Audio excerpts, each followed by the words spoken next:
What's up, everybody? My name is Shannon, and I am still waiting for my Satyr. Today, we are talking about the fourth book in the Percy Jackson and the Olympians series, The Battle of the Labyrinth by Rick Riordan. So it's always really funny to me because this book is the one that I always remember the least of, and I think it's because just so much happens. It's very similar to Sea of Monsters in that Percy and Annabeth and everybody is just like constantly facing off against like lots of different mythological elements, and it's so like adventurous and there's so much happening, and I always forget how much happens. Like, I always remember certain parts of this book. Like, I remember the kiss and I remember Calypso, but I always forget like everything with Nico. Like, so much happens with Nico in this book. I always forget how instrumental Rachel is in this book. It's crazy. But reading it again, every time I read it, I really realize how much I truly love this installment of the book, because these characters have grown and matured so much. And by the end of this book, like Percy and Grover and Annabeth have really become like fully realized characters and are ready to move into Endgame. Like, they're ready to move into the fifth and final part of at least this part of their journey.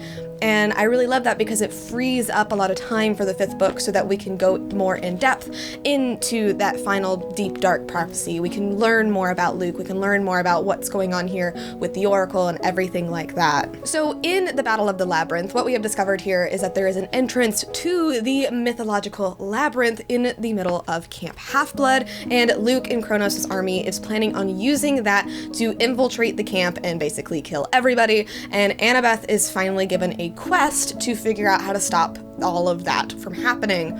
And I really love introducing the labyrinth in this book because it is such a cool element, and we get to see a lot more.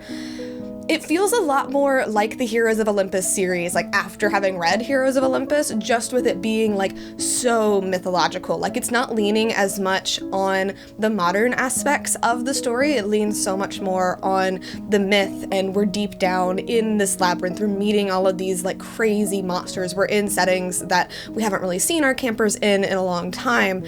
And so that is just really, really cool. And I love seeing Percy like trying to figure out his emotions and trying to figure out if he likes Annabeth or maybe he likes Rachel. I don't know. There's a new character in the mix of this.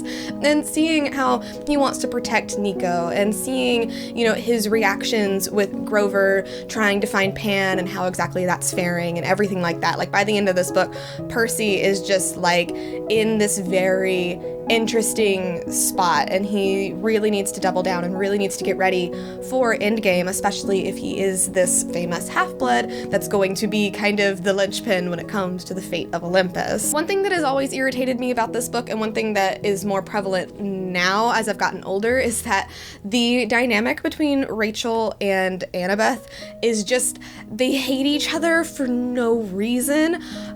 But I do think that it's not as bad as maybe it seems on the surface, because yes, they do argue and yes, they are jealous of each other, but they actually have a lot in common, and they do come together a little bit in this book and kind of realize that they both like architecture and they both really like art, and they kind of talk about that, which I really, really enjoy. I don't remember much of their dynamic from the fifth book, but I do remember in Heroes of Olympus, like, they do become friends.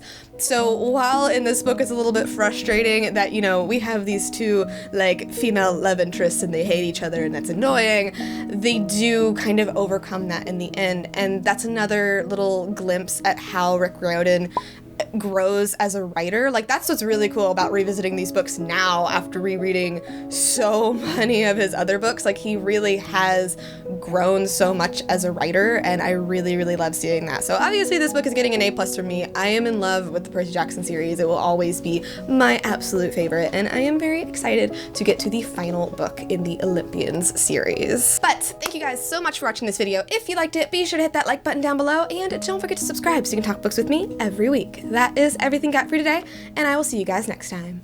Bye!